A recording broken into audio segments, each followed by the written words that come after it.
నిర్గమకాండము 18వ అధ్యాయము. దేవుడు మోషేకును తన ప్రజలైన ఇశ్రాయేలీలకును చేసినదంతయు, యెహోవా ఇశ్రాయేలీలను ఐగుప్తు నుండి వెలుపలికి రప్పించిన సంగతియు మిద్యాను యాజకుడును మోషే మామయ్యునైన యిత్రో వినినప్పుడు, మోషే మామయ్యైన ఆ యిత్రో తన యొద్దకు పంపబడిన మోషే భార్య అయిన సిప్పోరాను ఆమె ఇద్దరి కుమారులను తోడుకొని వచ్చెను. అతడు అన్యదేశములో నేను పరదేశిననుకొని వారిలో ఒకనికి గెర్షోము అని పేరు పెట్టెను. నా తండ్రి దేవుడు నాకు సహాయమై ఫరో కత్తివాత నుండి నన్ను తప్పించననుకొని రెండవ వానికి ఎలియేజర్ అని పేరు పెట్టెను.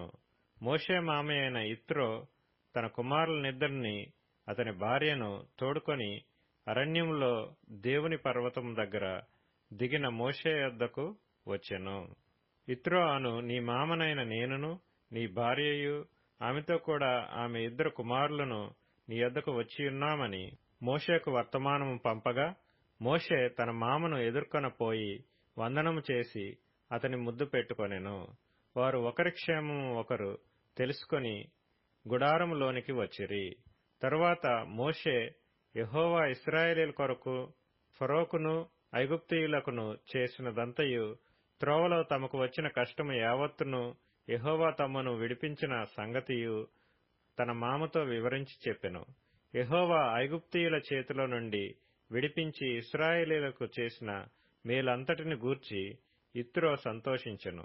మరియు యిత్రో, ఐగుప్తీయుల చేతిలో నుండియు ఫరో చేతిలో నుండియు మిమ్మును విడిపించి ఐగుప్తీయుల చేతి క్రింద నుండి ఈ ప్రజలను విడిపించిన యెహోవా స్తుతింపబడునుగాక. ఐగుప్తీయులు గర్వించి ఇశ్రాయేలీల మీద చేసిన దౌర్జన్యమును బట్టి ఆయన చేసిన దాన్ని చూచి, యెహోవా సమస్త దేవతల కంటే గొప్పవాడని ఇప్పుడు నాకు తెలిసినదనెను. మరియు మోషే మామయ్య అయిన యిత్రో ఒక దహన బలులను దేవునికి అర్పింపగా, అహరోనును ఇశ్రాయేలీల పెద్దలందరూ మోషే మామతో దేవుని సన్నిధిని భోజనము చేయవచ్చిరి. మరునాడు మోషే ప్రజలకు న్యాయం తీర్చుటకు కూర్చుండగా, ఉదయం మొదలుకొని సాయంకాలం వరకు ప్రజలు మోషే వద్ద నిలిచియుండిరి. మోషే ప్రజలకు చేసినదంతయు అతని మామ చూచి, నీవు ఈ ప్రజలకు చేయుచున్న ఈ పని ఏమిటి? ఉదయం మొదలుకొని సాయంకాలం వరకు నీవు మాత్రం కూర్చుండగా ప్రజలందరూ నీ యొద్ద నిలిచియుండనేలా అని అడగగా, మోషే, దేవుని తీర్పు తెలుసుకొనుటకు ప్రజలు నా యొద్దకు వచ్చెదరు. వారికి వ్యాజ్యము ఏదైనను కలిగిన ఎడల నా యొద్దకు వచ్చెదరు.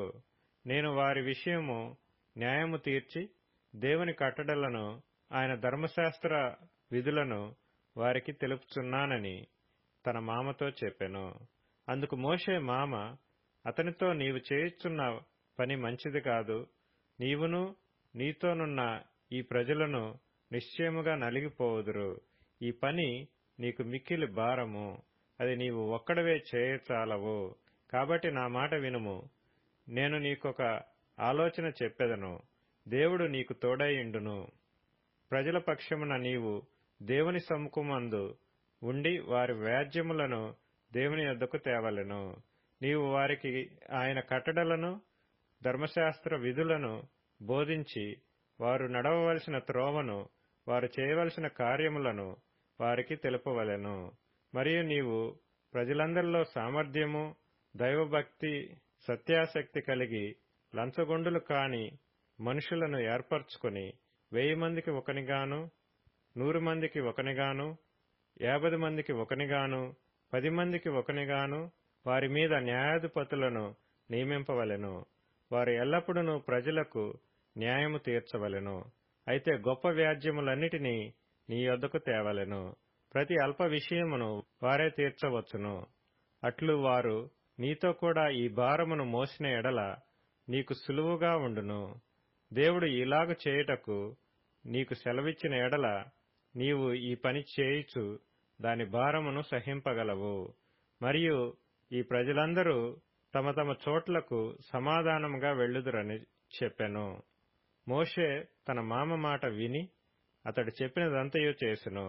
ఇశ్రాయేలీలందరిలో సామర్థ్యము గల మనుషులను ఏర్పరచుకొని 1000 మందికి ఒకనిగాను, 100 మందికి ఒకనిగాను, 50 మందికి ఒకనిగాను 10 మందికి ఒకనిగాను న్యాయాధిపతులను ఏర్పాటు చేసి వారిని ప్రజల మీద ప్రధానులుగా నియమించెను. వారెల్లప్పుడూ ప్రజలకు న్యాయం తీర్చువారు. వారు కఠిన వ్యాజ్యములను మోషే యొద్దకు తెచ్చుచు స్వల్ప వ్యాజ్యములను తామే తీర్చుచూ వచ్చిరి. తరువాత మోషే తన మామను పంపివేయగా అతడు తన స్వదేశమునకు వెళ్ళెను.